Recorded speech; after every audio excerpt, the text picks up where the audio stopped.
तो दोस्तों नमस्कार। अब बात करते हैं वायुमंडल की। किसकी बात करते हैं? वायुमंडल की। वायुमंडल में बात करते हैं आगे। मोंक हाउस क्या कहते हैं वायुमंडल के संदर्भ में? परिभाषाओं के संदर्भ में बात करें तो इसके संदर्भ में मोंक हाउस कहते हैं वायुमंडल गैस की पतली परत है जो गुरुत्वाकर्षण के कारण पृथ्वी से लगी हुई है। मोंक हाउस क्या कहते हैं? मोंक हाउस कहते हैं कि जो वायुमंडल गैस की क्या है, पतली परत है जो गुरुत्वाकर्षण पृथ्वी के गुरुत्वाकर्षण के कारण क्या लगी हुई, पृथ्वी से लगी हुई है। ठीक है, आगे बात करें। उसके बाद आता है फ्रिंज फील्ड। फ्रिंज फील्ड क्या कहते हैं? वायुमंडल में गैसों तथा उसमें निलंबित जो तरल एवं ठोस पदार्थों का एक मोटा आच्छादन है जिससे पृथ्वी पूर्ण रूप से घिरी हुई है। पृथ्वी पूर्ण रूप से घिरी हुई है। आगे बात करें प्राथमिक वायुमंडल। जो प्राथमिक वायुमंडल था पहले अपना, उसमें दो गैसें थी मुख्यतः। दो प्राथमिक पूछा जाता कई बार प्रश्न के प्राथमिक वायुमंडल में सम्मिलित गैसें कौन सी थी? तो हीलियम और हाइड्रोजन। प्राथमिक वायुमंडल में कौन सी गैसें सम्मिलित थी? हीलियम और हाइड्रोजन। कौन सा जाने? हीलियम और हाइड्रोजन। प्राथमिक गैस में जो सम्मिलित थी, प्राथमिक जो वायुमंडल में जो सम्मिलित गैसें थी वो हाइड्रोजन और हीलियम। ठीक है, आगे देखें। वायुमंडल अपने वर्तमान स्वरूप में 50 करोड़ वर्ष पूर्व आया, यानी कैम्ब्रियन युग में आया। एक प्रश्न ये भी पूछा जाता है कि वायुमंडल जो है अपने वर्तमान स्वरूप में कब आया? तो कैम्ब्रियन युग में आया, 50 करोड़ वर्ष पूर्व आया। ठीक है, आगे देखें। इसके संगठन की बात कर लें। वायुमंडल में संगठन की बात करें, वायुमंडल संगठन, गैसों का संगठन। ठीक है, सबसे ज़्यादा नाइट्रोजन है 78.08, 78.08 है नाइट्रोजन। 128 किलोमीटर की ऊंचाई तक मिलेगी। ठीक है, नाइट्रोजन 128 किलोमीटर की ऊंचाई तक मिलेगी नाइट्रोजन। उसके बाद बात करें ऑक्सीजन की। किसकी? कौन से जन की? ऑक्सीजन की बात करें। कौन से जन की? ऑक्सीजन की।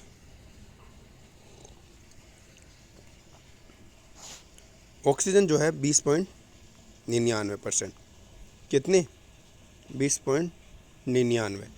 ठीक है, ये मिलेगी 64 किलोमीटर तक। कितने किलोमीटर तक? 64 किलोमीटर तक। और 16 किलोमीटर के बाद ये कम मात्रा में मिलेगी। 16 किलोमीटर के बाद ये जो मिलेगी कम मात्रा में मिलेगी, यानी कि 16 किलोमीटर तक ये अधिक मात्रा में मिलेगी। 16 किलोमीटर के बाद ये इसकी मात्रा कम होनी शुरू हो जाएगी।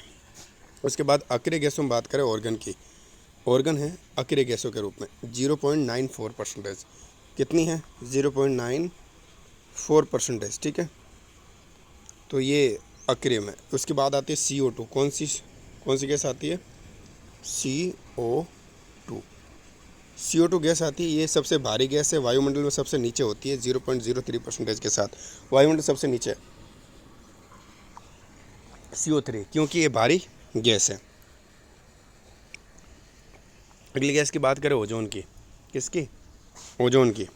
ओजोन गैस 15 से 35 किलोमीटर तक अधिकतम मिलेगी। ओजोन गैस 15 से 35 किलोमीटर तक क्या मिलेगी?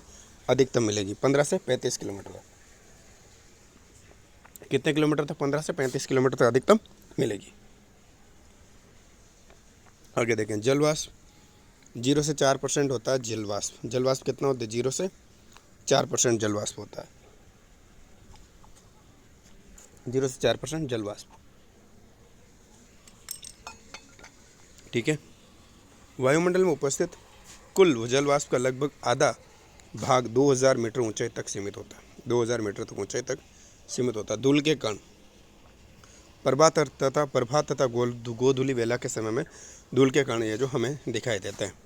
देखो उस वक्त की बात करें, सबसे ज़्यादा उसी टाइम समय होता है धूल के कण। देखो नाइट्रोजन अपने वायुमंडल में 78.03, ऑक्सीजन आपके 20.99, argon 0.94, carbon dioxide 0.03, hydrogen 0.01, neon आपके 0.0018%। उसके बाद हीलियम 0.3 उसके बाद 5%, क्रिप्टॉन 0.30 उसके बाद 1 है, जेनॉन 0.5 उसके बाद 9 है, ओजोनियन O3। ठीक है, और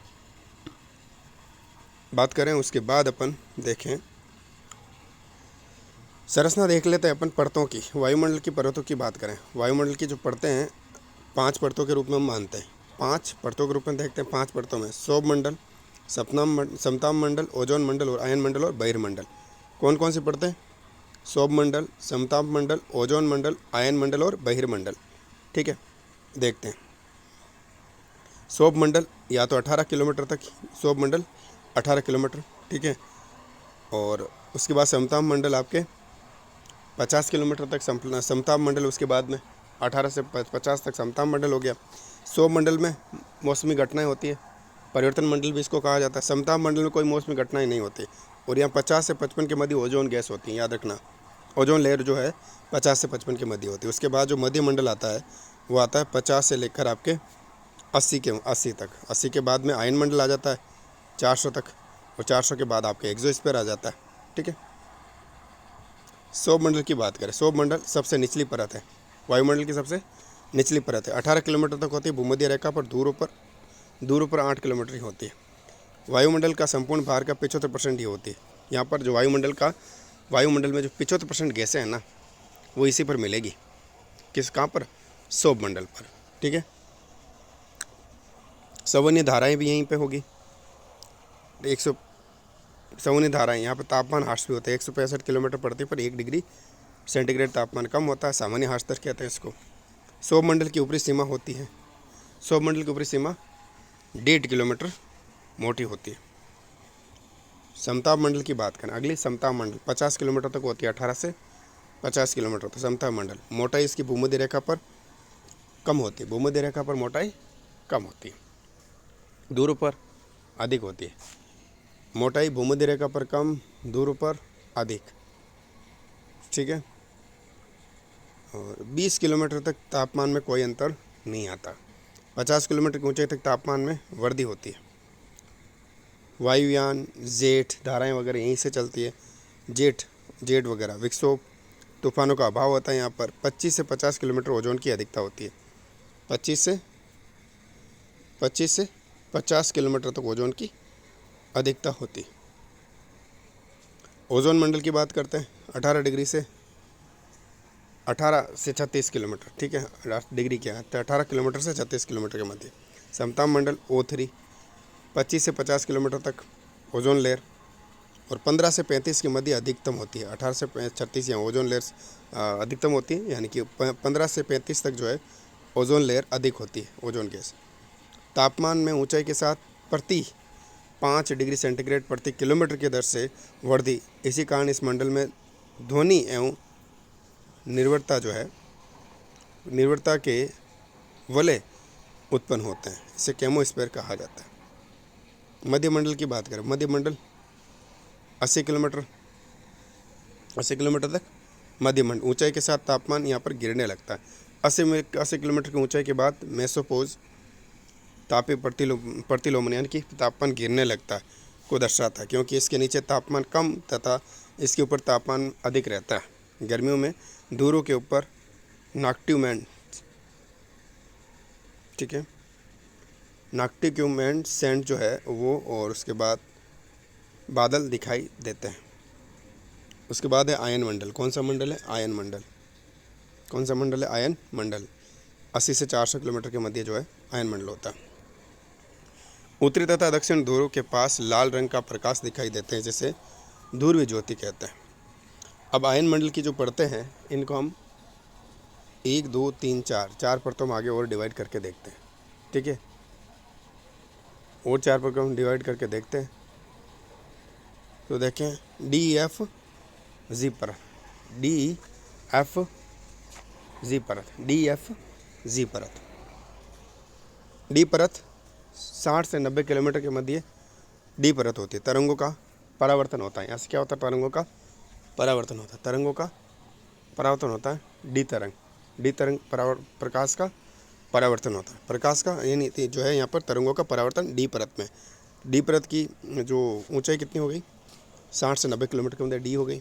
ई परत 90 से 130 किलोमीटर के मध्य। ई परत 90 से 130 किलोमीटर के मध्य। कैनली हैवीसाइड प्लेट, ठीक है, परत। नाइट्रोजन ऑक्सीकरण के परमाणुओं पर सूर्य की पराबैंगनी फोटोस की प्रतिक्रिया यहाँ पर होती है। फिर एफ परत एफ परत भी दो तीन में देखी जाती है, 3 भागों में। 150 किलोमीटर तक ऑक्सीजन परमाणु यहाँ पर होंगे। F1 150 से 380 किलोमीटर लघु एवं मध्यम तरंगों के परावर्तन। F2 200 से 300 किलोमीटर। जी जो होगी वो 400 किलोमीटर।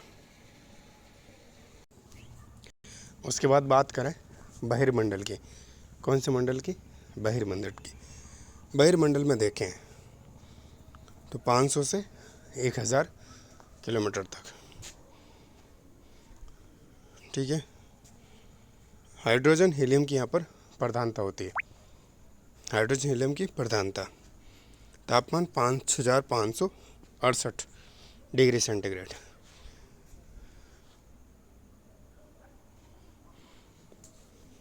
नवीन विचारधारा के संदर्भ में बात करें, नवीन विचारधारा मार्शल निकोलेट की है। मार्शल निकोलेट का योगदान इसमें 1962 में ये विचारधारा दी। इस विचारधारा में सममंडल और विषममंडल में बांटा इन्होंने। सममंडल और विषममंडल 18 किलोमीटर तक। 18 किलोमीटर तक कौन कौन सी आ गई? इसमें मध्य मंडल तक का आ गया, ठीक है। तो उसके बाद प्रथम 3 इसमें आ गई, बाकी विषम में आ गई। 80 किलोमीटर से 100 किलोमीटर के मध्य विषम मंडल में आ गई। इसमें विषम मंडल में कौन कौन सी गैसें? नाइट्रोजन, ऑक्सीजन, हीलियम और हाइड्रोजन, ये गैसें होंगी।